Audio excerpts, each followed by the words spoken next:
Life ஃபுல்லாக ஓடி ஓடி அலைஞ்சவனுக்கு மிச்சம் என்ன தெரியுமா? உடம்பு வலியும் மனசு வலியும் மட்டும்தான்.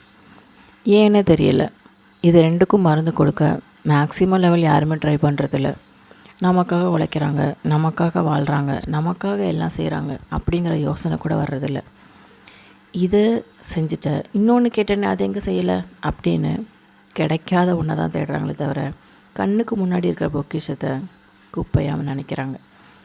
இது அவங்க தப்பு தானே தவிர உங்கள் தப்பு கிடையாது. உங்களால் முடிஞ்ச வரைக்கும் நீங்கள் உழைப்ப போட்டிங்க.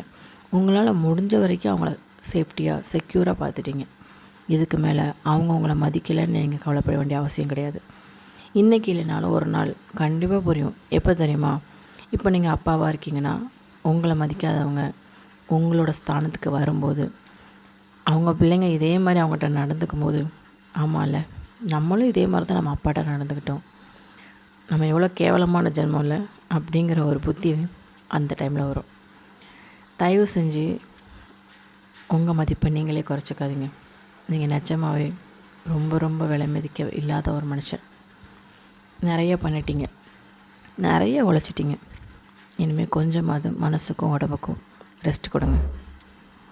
பார்த்துக்கலாம். மாதம் முழுக்க முடியலனாலும் டெய்லி ஒரு 1 வராது உங்களுக்கான நேரம்னு ஒதுக்கி உங்கள் மைண்டுக்கும் உடம்புக்கும் ரிலாக்ஸ் கொடுங்க.